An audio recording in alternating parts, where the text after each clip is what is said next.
pagi anak-anak, bagaimana kabarnya hari ini? Luar biasa. Nah anak-anak, mari kita buka pembelajaran hari ini dengan berdoa yang akan dipimpin oleh ketua kelasnya. Silakan ketua kelas bisa memimpin dalam doa. Amin. Terima kasih untuk ketua kelas yang sudah memimpin dalam doa. Nah anak-anak, ibu akan melakukan presensi. Nanti ketika namanya disebut, silakan anak-anak bisa menjawab dengan hadir. Begitu ya. Nah anak-anak, ini sudah ibu presensi, sudah ibu cek semua kehadirannya. Puji Tuhan, alhamdulillah anak-anak hari ini hadir semua. Oke, anak-anak sudah siap untuk belajar pendidikan Pancasila hari ini? Oke, mantap. Sebelum kita memulai pembelajaran, mari bersama-sama kita menyanyikan lagu wajib nasional, yaitu Indonesia Raya.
Ibu akan menyampaikan tujuan pembelajaran hari ini. Hari ini kita ngapain aja ya? Nah, hari ini kita akan melakukan diskusi kelompok, yaitu tentang aturan keluarga, aturan sekolah, dan aturan di lingkungan sekitar masyarakat. Jadi nanti anak-anak akan membuat mind mapping. Nah, lalu yang kedua, nanti ibu juga akan memberikan tayangan video. Nanti anak-anak simak dan anak-anak perhatikan, yaitu videonya berisi tentang aturan di lingkungan sekolah dan juga lingkungan masyarakat. Nah, nanti untuk aturan di lingkungan keluarganya, ibu akan memberikan sebuah poster begitu. Jadi nanti anak-anak lihat poster, dan di dalam poster tersebut ada bermacam-macam sikap positif dan juga sikap negatif dari aturan yang ada di rumah. Nah, nanti ibu juga akan memberikan LKPD yang akan dikerjakan secara individu oleh anak-anak. Nah, nanti untuk tata cara pengerjaannya ibu akan sampaikan pada saat penugasan nanti. Anak-anak, ibu ingin bertanya, siapa yang masih ingat pembelajaran minggu lalu? Kita belajar apa ya minggu lalu? Ya betul, minggu lalu kita belajar tentang pengertian peraturan. Apakah anak-anak masih ingat? Jadi pembelajaran yang minggu lalu dan hari ini masih berkesinambungan, masih berkaitan ya. Kita masih belajar tentang peraturan. Nah, di sini ibu memiliki video. Nah, silakan anak-anak bisa simak dan perhatikan.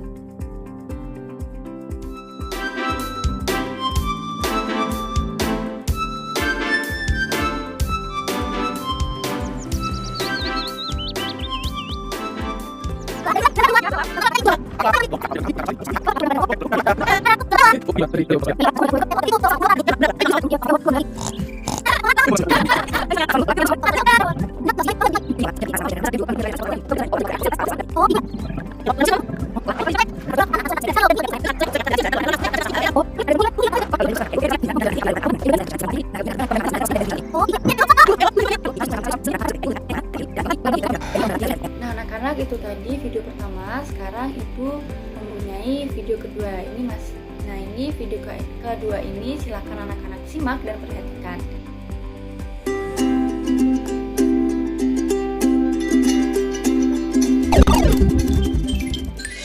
Ini kamu tidak salah sepatumu. Maksudnya? Maksudku, apa kamu sadar jika kamu pakai sepatu warna hijau? Tentu saja, iya aku sadar. Memang salah ya? Hijau salah dong. Salah salahnya di mana, Dik? Kamu kan tahu, kalau peraturan di sekolah kita mewajibkan setiap siswa memakai sepatu warna hitam. Ya, aku tahu itu. Tapi sekali-sekali tampil, beda boleh dong. Kamu ini tugas kalian dibuat ulah ya. Berbuat ulah bagaimana sih, Dik? Begini, Dik, kita kan harus memakai sepatu warna hitam di sekolah. Nah, kalau kamu melanggar, pasti kamu ditegur sama guru karena tidak mengikuti peraturan yang ada. Mana buktinya, Dik? Dari tadi belum ada berbuat. Nah, dari video yang pertama tadi, ibu ingin bertanya, mana menurut anak-anak yang termasuk dalam sikap negatif dan mana yang termasuk dalam sikap positif? Yo, yang mana? Ya betul, jadi yang termasuk dalam sikap positif adalah ketika kita menyeberang jalan itu harus melihat kanan, kiri, dan harus tunggu sejenak. Lalu ketika berjalan kita harus berada di zebra cross. Nah itu betul. Dan tadi waktu di awal video juga ada cuplikan bahwa kita tidak boleh ngomong kasar dengan orang tua. Betul, kita harus bersikap sopan, kita harus bersikap santun dan bersikap ramah. Nah, lalu untuk yang video yang kedua tadi, mana yang termasuk sikap positif dan mana yang termasuk dalam sikap negatif? Ya betul, jadi tadi yang termasuk dalam sikap negatif adalah ketika seorang siswa tidak memakai sepatu warna hitam. Nah itu termasuk sikap negatif ya anak-anak, itu tidak boleh diterapkan. Anak-anak harus tetap menaati peraturan yang ada di sekolah, yaitu dengan memakai sepatu berwarna hitam. Ya betul. Nah lalu ibu masih punya poster nih anak-anak. Dari poster ini silakan anak-anak lihat mana yang menurut anak-anak itu masuk ke dalam sikap positif dan mana yang masuk ke dalam sikap negatif atau melanggar peraturan. Nah betul, jadi ini adalah sikap menaati peraturan di rumah dan juga sikap pelanggar di rumah ya anak-anak. Dan silakan anak-anak refleksikan mana yang perlu ditaati dan mana yang tidak perlu dilakukan pada saat orang tua sudah menerapkan peraturan yang ada di rumah. Nah yang selanjutnya ibu akan menjelaskan materi tentang aturan di lingkungan sekolah, di lingkungan masyarakat dan juga lingkungan keluarga. Nah apa sih itu aturan? Peraturan itu apa ya? Nah seperti yang sudah kita bahas di minggu kemarin, aturan adalah tindakan atau perbuatan yang harus dilakukan agar tercipta suasana yang tertib. Nah aturan itu bersifat tertulis maupun tidak tertulis. Nah lalu kehidupan aturan itu dibagi menjadi 3. Nah, yang pertama yaitu di lingkungan sekolah, yang kedua di lingkungan keluarga, dan ketiga ada di lingkungan masyarakat atau tempat tinggal sekitar. Nah, yang pertama ada aturan di sekolah. Nah, peraturan sekolah ini biasanya disebut juga dengan tata tertib. Nah, tata tertib ini perlu dilakukan atau perlu ditaati oleh semua warga yang ada di sekolah. Nah, tujuannya adalah untuk menciptakan suasana sekolah yang nyaman dan agar proses pembelajaran menjadi aman, damai, dan sejahtera. Nah, contoh dari aturan sekolah itu yaitu yang pertama ada datang tepat waktu. Yang kedua, memakai seragam sesuai jadwal, kalau hari Seninnya memakai putih merah. Nah, yang ketiga yaitu menghormati dan patuh pada guru. Yang keempat, jika izin wajib membuat surat izin. Yang kelima adalah tidak boleh membuat kegaduhan saat di dalam kelas maupun di lingkungan sekolah. Nah, itu adalah termasuk dalam aturan di sekolah. Yang kedua yaitu ada aturan di rumah. Nah, aturan di rumah ini biasanya dibuat oleh orang tua. Nah, setiap anak-anak wajib untuk menaati peraturan yang sudah dibuat oleh orang tua. Nah, tujuannya sendiri adalah agar kehidupan di keluarga menjadi harmonis dan sejahtera. Nah, perlu kalian ketahui kalau setiap rumah itu memiliki aturan yang berbeda-beda. Jadi tidak satu rumah dengan yang lain itu tidak sama seperti itu. Lalu untuk contoh aturan di rumah itu ada bangun pagi dan juga merapikan tempat tidur setelah dipakai. Lalu yang kedua menghormati seluruh anggota keluarga.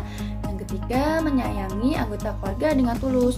Yang keempat membantu pekerjaan rumah atau membantu pekerjaan orang tua. Yang kelima yaitu tidak boleh berbicara kasar. Lalu yang keenam melakukan kegiatan secara mandiri. Dan itu tadi adalah aturan di rumah. Sekarang aturan di masyarakat. Nah, aturan di lingkungan masyarakat itu adalah aturan atau ketentuan yang mengatur semua masyarakat agar menjadi tertib dan tidak terjadi kegaduhan antara masyarakat satu dengan masyarakat lainnya atau antara tetangga satu dengan tetangga lainnya.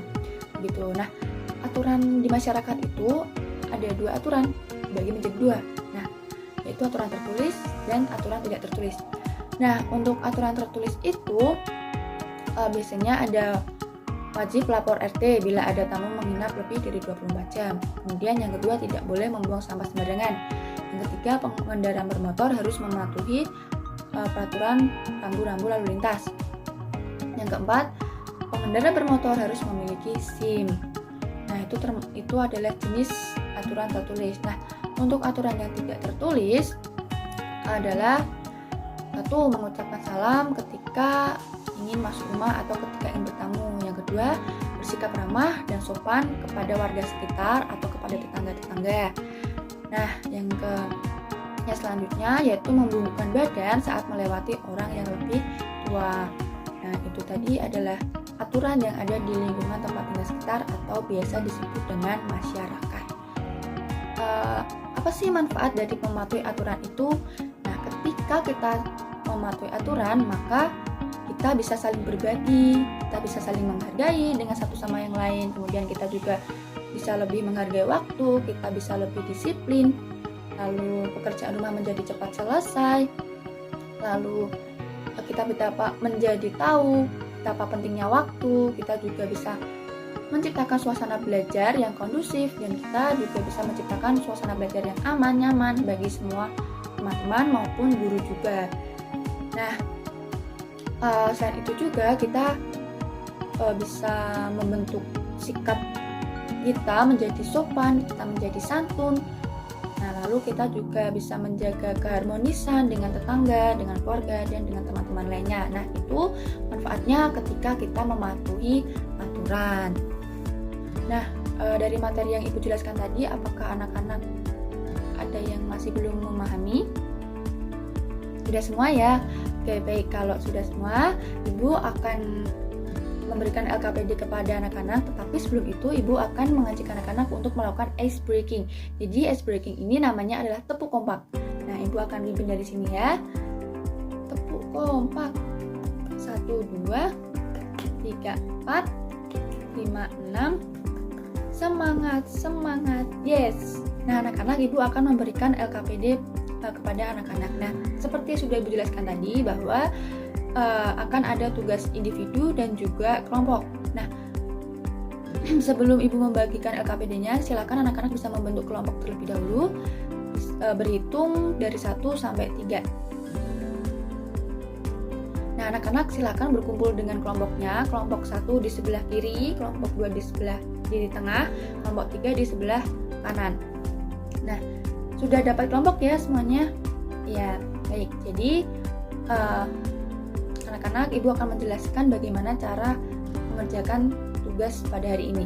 Nah, anak-anak, nanti anak-anak mengerjakan tugas individu terlebih dahulu. Nah, ketika nanti tugas individu telah selesai, silakan anak-anak bisa mengumpulkan ke depan, ke meja bu guru. Nah, ketika nanti sudah selesai, ketika nanti satu kelompok sudah selesai semua mengerjakan tugas individu, silakan salah satu perwakilan kelompok bisa mengambil kertas HVS di depan. Nanti kertas HVS ini digunakan untuk membuat mind mapping ya. Jadi nanti mind mapping ini dikerjakan secara berkelompok. Nah, nanti di LKPD-nya juga terdapat soal dan tata caranya. Silakan anak-anak juga baca supaya anak-anak juga memahami. Nah, dari sini apakah anak-anak sudah mengerti? Sudah. Baik, anak-anak silakan bisa mulai mengerjakan. Ibu beri waktu 30 menit dari sekarang. Siapa yang sudah selesai semua dalam mengerjakan tugas individu? Oke, sudah selesai semua ya. Ini berarti sudah mulai mengerjakan yang mind mapping. Oke, nanti kalau ada kendala atau ada yang kesulitan bisa tanya ke Ibu ya. Nanti akan Ibu bantu. Nah, anak-anak, karena waktu sudah habis, apakah sudah selesai semua? Ya, bagus. Jadi anak-anak silakan semuanya untuk bisa mempersiapkan diri, karena kalian semua akan menunjukkan hasil pekerjaan kalian di depan kelas ya. Jadi nanti kelompok 1 maju, kelompok 2 maju, kelompok 3 juga maju. Nah, tapi sebelum berkelompok maju, Ibu ingin ada 2 anak yang berani maju untuk mempresentasikan hasil dari tugas individunya tadi. Karena tadi sudah berpresentasi baik secara individu maupun kelompok, sekarang mari bersama-sama kita apresiasi dengan tepuk keren.